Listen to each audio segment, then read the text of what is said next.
Flowers in the Attic, The Origin, Part 3, titled The Murderer. This one was good. I mean, they've all been pretty good up to now, but this one gave a lot of soap opera.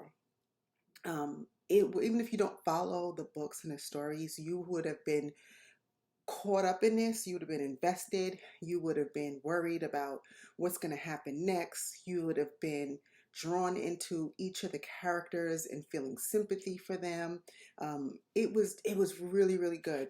So we see that since part two, the series has taken a departure from the book. And so at this point, I'm not even really trying to make parallels between the Garden of Shadows and the limited series because they clearly are very different, but in a good way. And there was a couple of things that I think that they actually did better in the limited series than they did in the book. One of them was just the development of this love between Corinne and Christopher. In the book, they do a couple of time jumps. They mention that Christopher comes to the house, that he and Corinne have like a brotherly, sisterly kind of relationship. They're both going back and forth to school, and we get the sense that this affinity between the two of them developed while they were away from Foxworth Hall. And another thing about the book is that it was really Olivia's point of view. So we never really got a chance to get inside the heads of the other characters, which is what makes this series better in some regards. So because of that, and because in the limited series, their falling in love happened on screen and we got to see the progression, it made more sense to me. And I could understand it more so. So that was one thing. Another thing was, obviously the kids, really getting a sense of Joel and how he feels and his relationship with his father. But anywho, let me just go try to do this sequentially, and then we can just talk a little bit more about certain parts of the series. So part 3 picks up where we left off in part 2 after Mal had died. And we see that Olivia was absolutely devastated, and she blamed herself.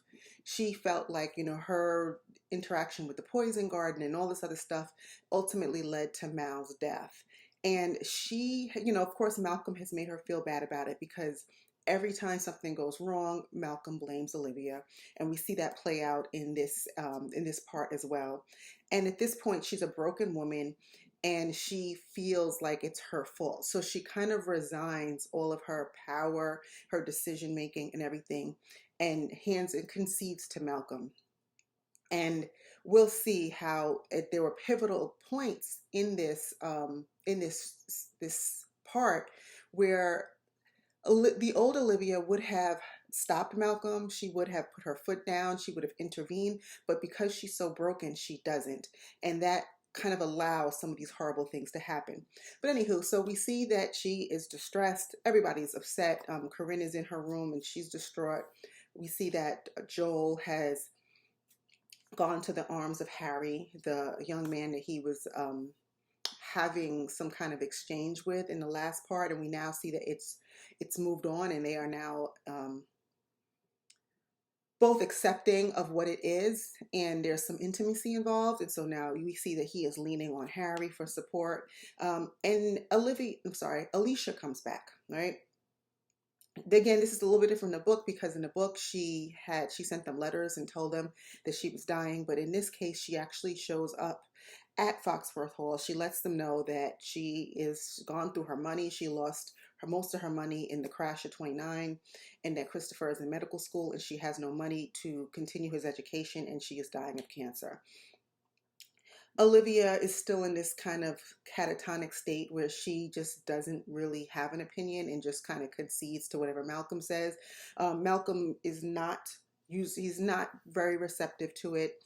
We fast forward a couple of months and they receive a letter from a letter from Christopher saying that Alicia has died. And at this point they send for him and they allow him to come to Foxworth Hall, and they will continue to pay for his education. Christopher arrives and he is well received by Olivia because, you know, she knew him as a child, and all of those months while Alicia was up in the attic, she was a mother to him. So she definitely has, she has an affinity towards him, you know, and now to see the grown man he's turned into. And, you know, there's also probably a piece too that, you know, she just lost her son and now she has another young man in her house. So there might be some of that as well. So she is happy to see him, and you can see there's a lot of affection for him. Corinne, as we know, is taken by him. I mean, he is a handsome man. In the book, I mean, the characters are all good looking people. And so, you know, she is taken by his looks. She also had run into him prior to him coming to the house. She had went into town to see a seamstress about her dress for her debut ball. And he actually happened to be coming into the seamstress at the same time because he wanted to get his button fixed. And there's an immediate attraction between the two of them. You know, at the time, obviously, they don't know who they are to each other, but there's definitely something in the air. So when Christopher comes to the house and she sees him, when they see each other, that there's that recognition. And funny is that they neither of them let anybody else know that they have already met, which is very telling because they both know that there's something here between them, and they probably should keep it to themselves. And this kind of sets the tone for the two of them. Keeping secrets from everybody else, right? So Corinne acts as if this is the first time she met him, but you can see the twinkle in her eye. You can see he's taken by her. Malcolm is the only one who is not a fan. Well, you know, Malcolm's just a bastard, right? He wasn't happy back when his father was alive and Christopher was born because he saw it as a threat to his inheritance. He tells Christopher that they will continue to pay for his education, but he's going to have to work for it. And by work for it, he means he's going to have to do yard work. Of course, the rest of the family is like, what? This is ridiculous. But again, Malcolm has the last word, and Olivia is no longer, she's a shell of herself. And so therefore, she's not even going to argue with him. And we know the kids don't have a say so. Christopher is a delightful young man. He's very appreciative. He's gracious. He's personable. Like he's all of the things that you would think would make Malcolm proud of him to say, you know, this is my little brother. I'm proud of the man he's become. You would think he would take him under his wing. But then again, why would he? Look how he's treated his own sons. You know, Malcolm's just a straight bastard. But Christopher, you know, takes it all pretty well, and he accepts that, you know, this is what he has to do for his education to be paid for. You know, this is interesting to me too, because fine, Malcolm, if you just don't like him because, you know, maybe you're jealous because he's a younger, handsome version of yourself, or, you know, because he represents your father to you who you hated, he represents Alicia who you hate. Like, you know, again, Malcolm hates everybody, right? So even if that's your reason why you are giving him are you being so cold to him? You know, the irony here is that Christopher is entitled to half of all of that, half of Foxworth Hall, half of the money, all of it, because he's Garland's son. Now, granted, you know, I don't know what kind of will Garland left. Obviously not a good one. I think he had left money for Alicia, like in stocks, but Malcolm was to be the handler of that, and you know, you can't trust him. But you know, even if he didn't leave Alicia a lot of money, his son is entitled to have. So the fact that he comes back and he has to work for it is just ridiculous. And not only work for it, but then work for it doing yard work. I mean, it just, you know, it just speaks to the monster that Malcolm is, and just, you know, how cruel he can be. But again, you know, Christopher takes it with a grain of salt, and you know, and he's just happy to have this available to him.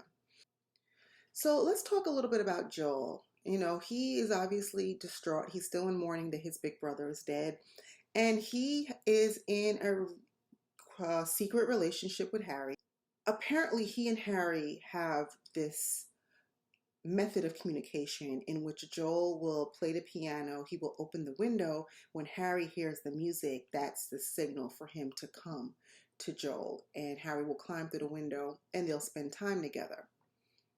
Joel does this. He comes in, they have a sweet moment. They talk about going away together, but Joel is hesitant because, he doesn't have any money. He knows he won't get his inheritance until he's 25. Harry's like, we can take odd jobs. It doesn't matter. Joel has given him a watch as a gift to let him know so that he would know what time to come see him. And, they have an intimate moment and they kiss, and it's clear that the men are in love with each other. Malcolm, who is not happy with the fact that Joel plays the piano because in his eyes it's very effeminate and he wants his son to be these, strong masculine men like he thinks that he is. And he just kind of hates them anyway. I mean, well, at this point it's just Joel, but he just hates Joel. So even if Joel was a businessman, a lawyer, whatever, he probably would still have some kind of beef with him. It just makes it easier for him to criticize him because it's piano playing, and at that time it maybe wasn't as accepted for a traditional career path for a man. At the most inopportune moment, while they are sitting on a bench and they are kissing, Mal storms into the room, screaming at Joel to stop playing the music, and he sees them. Of course, Harry runs away. Joel is frightened because he has no idea what's going to happen next. Malcolm runs to Olivia and she's surprised and she says she'll talk to him, but he's like, we're past that already. I'm going to handle this. And by handle this, he means that he is going to have him committed. He goes to the doctor, the same doctor who has been keeping their secrets since day one, and he tells him he wants his son committed. He wants him sent to some type of a psych ward, and he almost kind of implies that he wants him to send him to the worst place. He wants to punish him. And I'm wondering if he even really is planning to have Joel killed or incapacitated to the point where he just doesn't have to deal with him anymore. I'm not sure what Malcolm's end game here, but we know it was nothing good. And he's doing this under the guise of, we'll send him away and they will fix it. Because at that time, people did believe that one could be cured of homosexuality. He arranges with the doctor to have Joel sent away. And when he sits down and tells Joel about this, obviously Joel is resisting. He doesn't want to go. He's scared. He doesn't know what this is going to entail. And Olivia is sitting there the entire time saying nothing. She just goes along with it because, again, this is this shell of Olivia. So Joel agrees to go only if Malcolm agrees to drop the charges against Harry. So let me backtrack a little bit. I'm sorry, I should have said this first. After Mal discovers that Joel and Harry are gay and he sees them kissing, he has the local sheriffs go to Harry's house, drag him out, and accuse him of stealing. Now, Joel had just given him this expensive watch, so when they go there and they find Harry with the watch, it seems like a very convenient way to lock him up. The thought is that the presumption is that he stole it. How else would he have this watch? And they drag him out of his bed. Of course, Nella and her daughter and her husband are all distraught. They follow the cops back to Foxworth Hall, where Malcolm identifies Harry and says, yes, that's the one who stole the watch. They hit him, and you can tell that there's going to be a lot of abuse moving forward. Nella and her family are powerless. The power plays at that time for Black folks were, it was, there would be no good to come out of them fighting or resisting. And they just have to kind of watch their son be unjustly arrested, abused, and taken away for something he did not do. So when all this ruckus is happening, Joel and Corrine and Olivia all come out of the house and they see what's happening. And Joel says nothing, and this was a little interesting to me because that was Joel's opportunity to say, hey, I gave him that watch. Now, I don't know how much that would have changed anything because we know Malcolm is maniacal, and admitting that he'd given a watch to a Black man would have been horrible. But Malcolm already knows. So to me, the worst is kind of already out there. So perhaps saying something would have helped. But then again, it may not have helped because these cops were clearly under Malcolm's thumb. We're also in the South in the 40s. There's no agency for Harry and his family in any capacity at all. So I don't know if there would have been any value in Joel saying anything, but the fact that he stood there and he watched it stood out to me. Another thing is that Nella is, this is her step grandson. She's distraught and she's screaming out to Olivia to tell them that, he never would have stolen this watch. Make this stop. I mean, Olivia is really the only person at this point who can do anything. And she's completely silent. And it was very disheartening. And we saw the hurt in Nella's eyes. They had this, they've had a weird relationship through the years where Olivia thought they were friends. Nella let her know that they weren't. They reconciled. But, I think it was a natural and reasonable expectation that Olivia would do something. So I definitely understand Nella's heartbreak to see Olivia just turn her back on her, especially when Nella has done so much for them. But she does nothing and he's taken away. So when Malcolm is telling Joel that he's going to go away, Joel doesn't really resist. I mean, he verbally resists, but I guess he kind of knows in the back of his head that there's nothing he can do. So what he does do is try to make some type of a barter and say, I will go willingly if you will drop the charges against Harry, because he does love him. He doesn't want to see this man go through whatever it's going to look like with him being in prison in a jail in Virginia. So he makes that concession. And surprisingly, Malcolm concedes, which I didn't think he even would, because, in Malcolm's head, he doesn't have to. I mean, he was going to take Joel regardless. I guess he figured it'd just make it a little bit easier if I would just go ahead and drop the charges. So at least Joel will willingly come.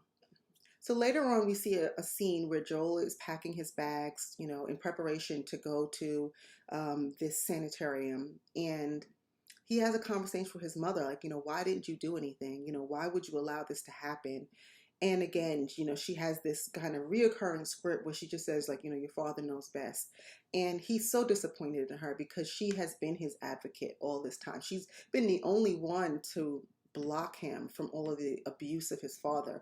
And now he doesn't even have her anymore. We see how this concession that she's made is really impacting everybody around her.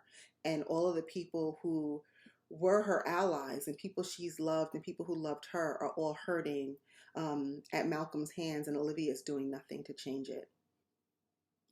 And I wonder too, is Olivia just really that deep in mourning where she can't see the bigger picture, or is she naive enough to believe that curing homosexuality is really a thing and that this could happen? Because you remember in the last episode, Malcolm threatened with sending her to a psych ward because she didn't go along with him, or that whole scam with Alicia didn't work out. So she knows what he's capable of, and she knows when he threatened her with having her committed, it wasn't going to be a pleasurable experience.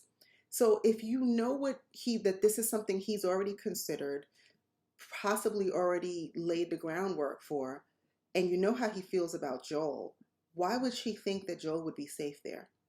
That stood out to me. And as much as I see that Olivia is, in this weird place where she doesn't have a voice, I would think that her love for her children would supersede this allowing Malcolm to put her son in harm's way. So when they do these two scenes, when they're juxtaposing between Joel being taken into the facility strapped down, and where they commence this electric shock therapy, and then at the same time we see Olivia getting in bed for the night, it's just really, it was weird to think that she's able to sleep at night. For her to think that, all right, well, Joel agreed to go and that, after this, everything is going to be fine. I just think that's pretty naive of her to believe that anything good could come out of the situation.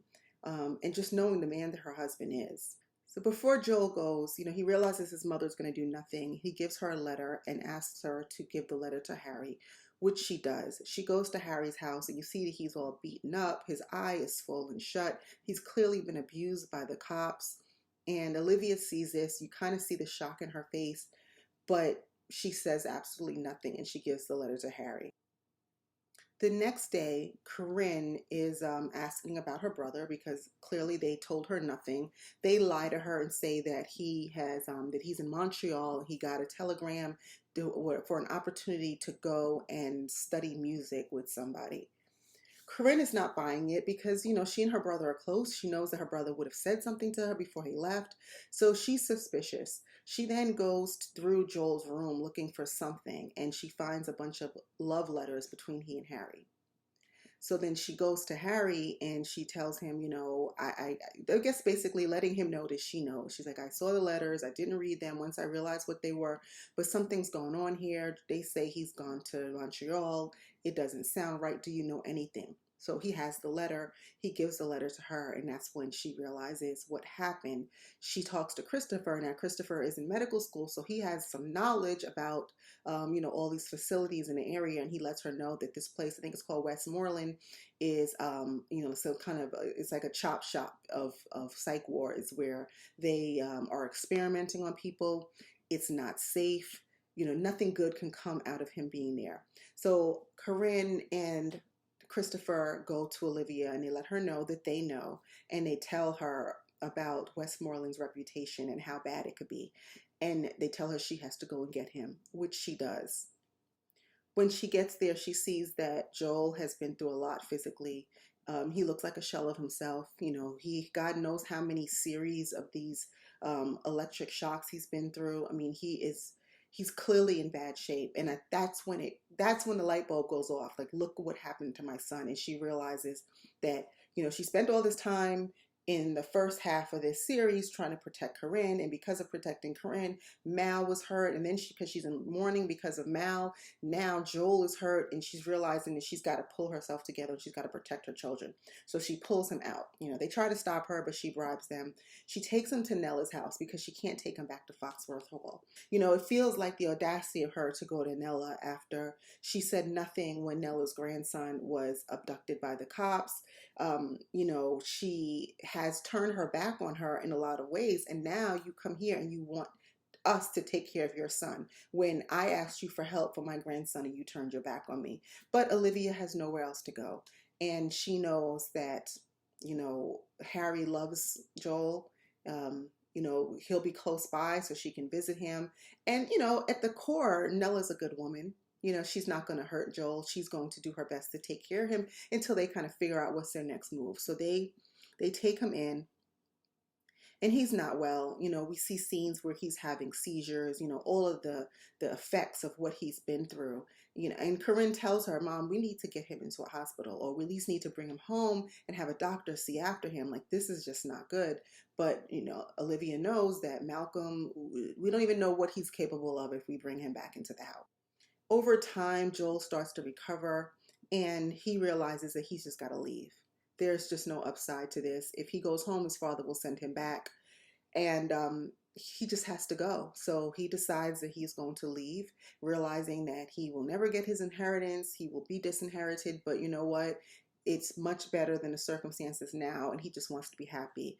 And all the people around him, are sad to see him go, but they understand. When he talks to Harry, Harry's like, well, I want to go with you. And Joel's like, well, I don't have any money. And Harry's like, it doesn't matter. I just want to be with you. So they make a decision to leave together. And Harry's family is supportive of it. And Olivia is supportive of it as well. She gives Joel her ring, knowing that he won't have a lot of money, and just saying, I love you and take care of yourself. And they leave town. Of mention is Malcolm actually did catch him in the house before he left. When Joel came back to get his stuff, he stopped by the piano room, and he was drawn to it because he is a musician. He started playing a couple of keys, and Malcolm overheard him, came in the room.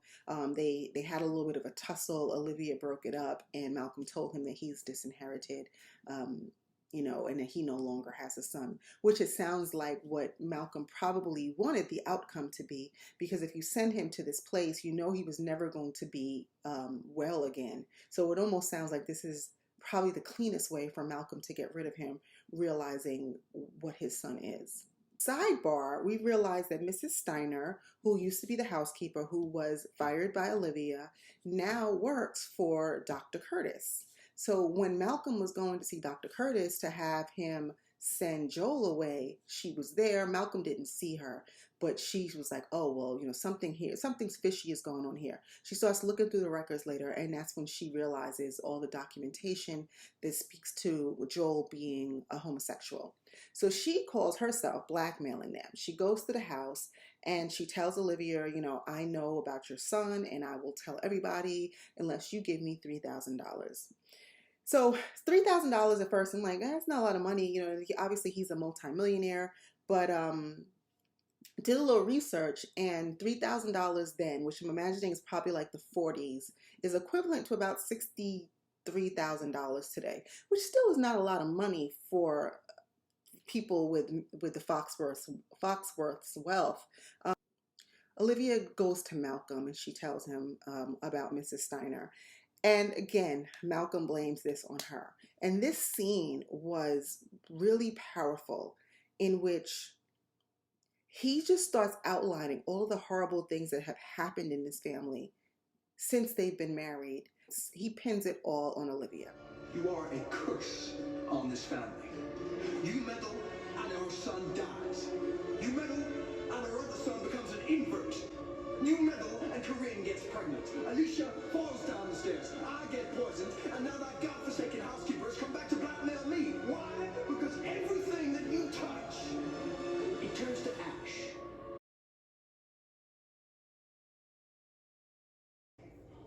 Mal died because you assaulted his fiancée. Joel was tortured because you couldn't love him for who he is. Corrine fell into the arms of another man because she was running from yours. You are the curse, Malcolm. You are the storm.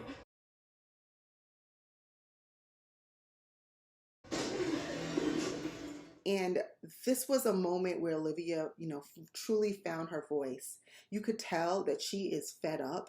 She is overwhelmed, with all of the mistreatment of her and her children, the grief of, what she's been robbed of, the death of her son. Like, she's over it.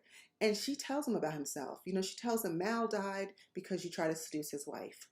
Joel ran into the arms of this man because you never accepted him. Corrine got pregnant because she was running away from you. Like, this is all your fault. Like, so do not put this on me. And Malcolm hits her. And it's funny that this happens because I think I said in one of the last reviews that for all of Malcolm's faults, he definitely is verbally abusive. But I never thought he would put his hands on her. But he clearly did. And it was a moment. It was a very powerful moment in the scene, and very shocking, and just really takes Malcolm's rage and anger in his dysfunction to another level. To think just somebody telling you the truth is enough for you to have that reaction. And it was powerful, and it was sad to watch because he truly takes accountability for nothing. And it's really hard to be under the thumb of somebody who will never see the errors of their ways. And they will then continue to approach the world in a place where they don't take accountability, they blame everybody else, and they will use their power and money to make other people miserable. And it was extremely sad. When he started laying, going down a list of all the things that happened. We know we've been watching it, but to hear them in a series like that, it was just, eye-opening. Like, yeah, a lot has happened. Since this family has been through a lot, but at the core of all of it is Malcolm.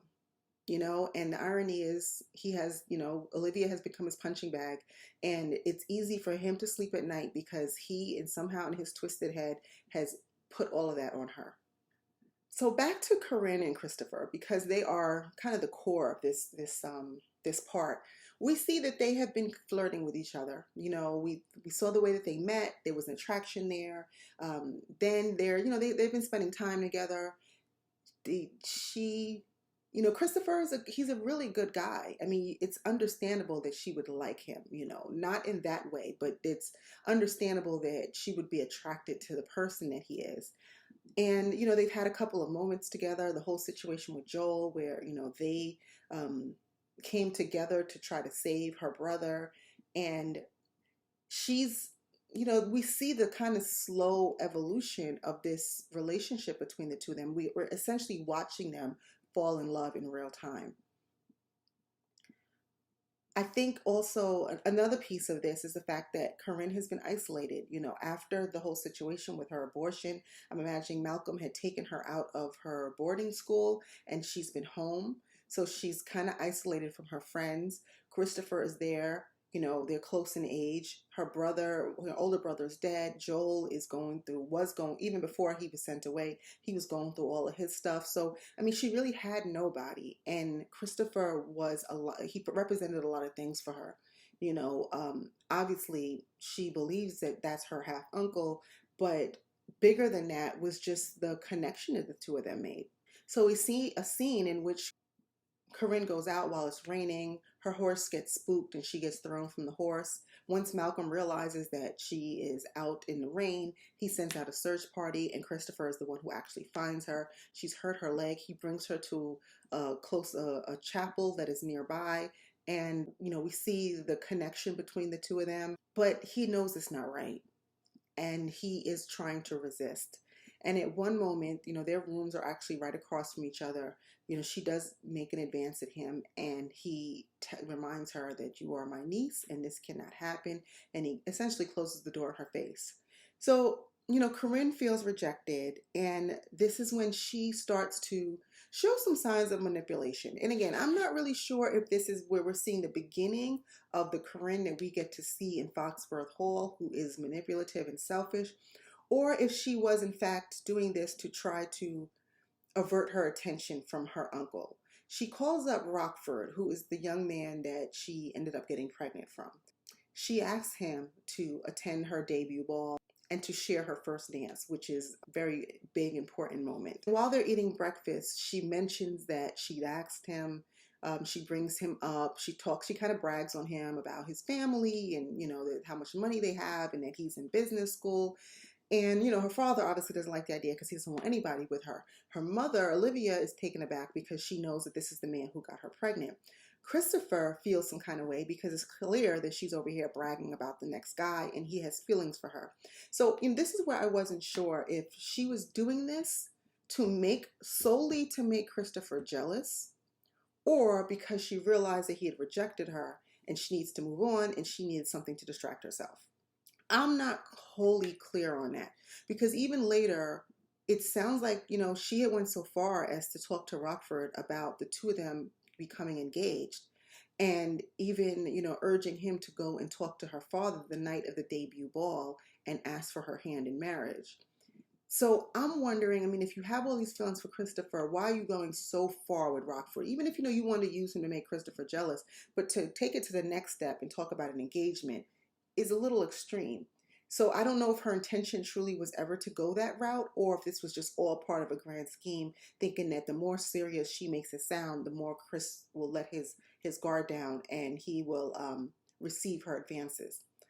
I'm not really sure about that. When we get to the ball, we see that she urges him to go and talk to her father, and he and Malcolm go into the library or whatever to talk, and then he's never to be seen from again. Now, there was a lot happening at the ball, right? So we have this piece where he's supposed to be asking Malcolm for Corinne's hand in marriage. We see where Christopher is kind of standing in the background and he's jealous and feeling uncomfortable about how all this is playing out. Mrs. Steiner is back. After Malcolm told her that, you can't blackmail me because I don't have a son anymore. In his head, Joel was dead because he's gay. He's been disinherited. So, your little blackmail scheme is not going to matter. But Mrs. Steiner comes up with plan B. Since she had been going through all the medical records, she also found the records which indicated that when Alicia fell down the stairs, the doctor had come to the house. And you'll remember that she was trying to tell him that, Malcolm had raped her and that this was all a grand scheme. And they kind of dismissed it as if, it was like the rantings of a mad woman. But she did say it. They had given her a sedative and then eventually she stopped talking. But the doctor documented all this. So Mrs. Steiner just starts putting one and one together. And she's like, okay, so the doctor said that, she implied that Malcolm raped her. I think Mrs. Steiner was a little a little suspicious once Olivia started patting her stomach. So she wasn't even really believing that Olivia was pregnant. Remember that she was the one who said she had heard noises up in the East Wing. There were a lot of things. She's starting to put the pieces together. And I think for her, the final straw is, Corinne looks nothing like her mother. And she uses this to kind of needle Olivia. She tells her, Olivia tries at first to lie. I'm like, well, no, that's my daughter, blah, blah, blah. And then it becomes obvious that Mrs. Steiner knows the truth. Olivia kind of tries to plead with her, like, well, biologically she's not, but she is my daughter. Mrs. Steiner is not trying to hear any of that, and where she really gets to Olivia, she tells her that Corinne is beautiful and you're a monster. There's no way she could be your daughter. And you're jealous of her. And, she's hitting Olivia in she's triggering her. She's hitting all of her sore spots. So Olivia throws it back at her. She's like, well, you thought that, you had some kind of thing with Garland, but you were nothing but a maid who cleaned out his chamber pot. So the two of them are kind of just hitting each other low. It turns into a little bit of a tussle, and Mrs. Steiner hits her head on the edge of the desk. Meanwhile, out on the ballroom floor, Corinne is having her first dance with Christopher because Rockford is nowhere to be found. And we learn later that Malcolm made him go away. We don't know how. We don't know if he threatened him. We don't know if he paid him. We don't know what, but he's gone. So Corinne is dancing with Christopher, and while they're dancing, they're having conversation. And, he essentially admits that he is jealous. He doesn't want her to marry Rockford, and that, he's into her. And she admits that she's into him. And so there's this dynamic between them where they both have acknowledged how they feel about each other. After the dance, Corinne and Olivia speak. And Corinne, mentions that she had sent Rockford to go talk to her father. She doesn't know where he is. And Olivia tells her, you don't marry this man. You don't love him. Number one, he defiled you, right? And number two, it's bigger than this. Don't just make a hasty decision, and again, Olivia is speaking from a place of experience. Her life is a cautionary tale for Corinne. She does not want her daughter to go down the same path. And she tells her that, when you are in love, you will know it. And when you find the right person, I will wholeheartedly support you. He's not the one, but I will support you when you find that person. I think this was the tipping scale for Corinne. I think what she got from her mother was affirmation of what love really feels like, and that she should choose love. And when Olivia told her she'll support her, I think that was just that grounded it for her to think, okay, I love this man. I know I love him. He's kind of now admitted to me that he loves me. That's where I want to be. And I'm going to pursue this. And of course, Olivia didn't understand what she was telling her. She didn't understand the gravity of her words at the time, not knowing all of the stuff that's going on. But I truly believe that this is when Corinne made her decision to move forward with Christopher. So we see Corinne and Christopher talking outside, and they both just come to the same conclusion that they love each other. Christopher gives into it, and they kiss, and you can tell that there's kind of no turning back from this point. Meanwhile, back inside Foxworth Hall, we still have all these shenanigans going on with Mrs. Steiner, right? So she has threatened, when she first came in, she threatened to tell the world about Corinne. She upped her demand from $3,000 to $5,000. And $5,000 at that time is equivalent to about $100,000 now. So now we're kind of talking, right? This is really looking like life-changing money for her. But, she and Olivia had this tussle. She falls to the ground. At the same time, Malcolm walks in and he sees Mrs. Steiner laying on the ground with injury to her head. Olivia is distraught. She tells Malcolm, okay, we have to call the doctor. And Malcolm says, no, I'm going to finish this off right now. He takes the phone and he bludgeons her.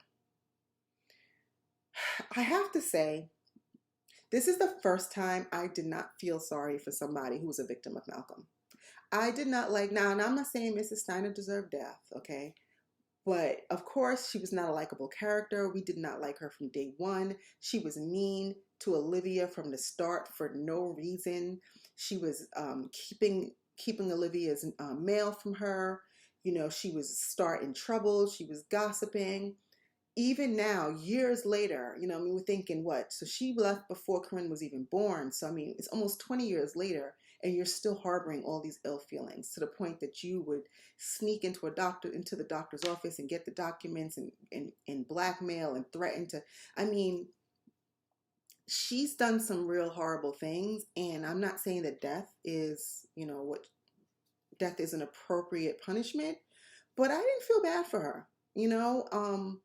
And I guess, Malcolm felt like he had to do what he had to do. Like, I'm gonna nip this in the bud right now. And, given all the other stuff Malcolm has done, I guess murder is not, I mean, he killed his father, right? So, murder, he's not above murder, especially not for somebody he probably deems beneath him. And, he kills her. The party is still going on, so they have to go back out there, and we see a scene of the two of them dancing. Um, while they're dancing, there's blood on his shirt, and Olivia tilts his bow tie so that it can't be seen, which was for me a little funny.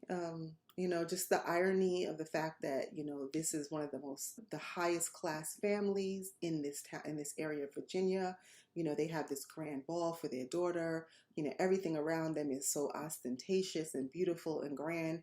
Meanwhile, he has just killed somebody in in the library and just kind of wrapped her up in a rug. This ball, a lot of stuff happened all in this one night. I mean, this was the culmination of a lot of things that had occurred throughout this entire episode. I mean, even throughout the entire limited series. So at the end, we see that Olivia and Malcolm are wrapping up Mrs. Steiner's body after the party has ended, and they are carrying her through the ballroom, and they're taking her in the back to bury her. And Malcolm, this was really ironic. We see a tender moment between them, or at least a tender moment from his perspective. I mean, he's never looked at Olivia with any kind of love, admiration, or softness. And this is the first time he looks at her as if he loves her, or he at least likes her. He actually kisses her on the lips tenderly, and he tells her to go inside and to get some rest. He's going to take care of this from this point. And I thought this was a really interesting scene because it's nice to see him finally be kind to her in any way, but again, the circumstances are horrible. And I'm trying to figure out if this is him recognizing that this is all his fault. I wonder if he had a moment where he said, you know what?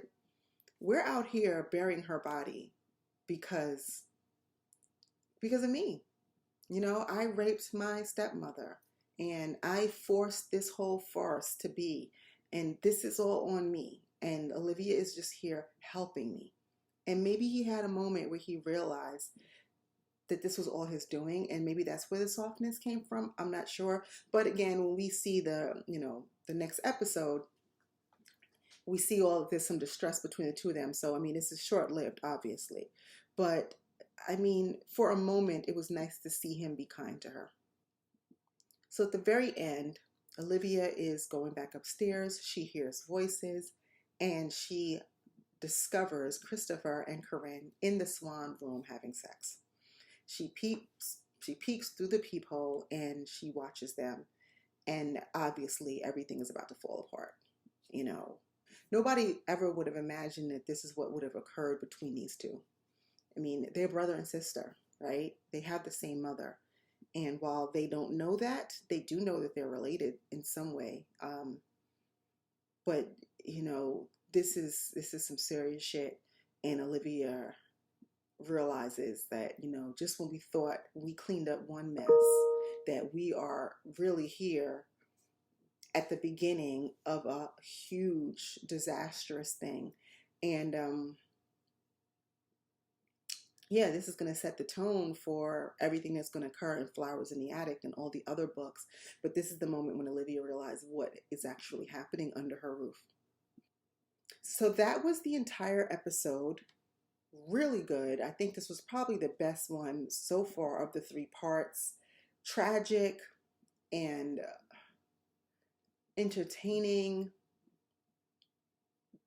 and I can't even think of any other words. I mean, it was really good. I mean, like I said, I watched this twice. I think I might even go back and watch it a 3rd time because it was just so good. It was so much going on.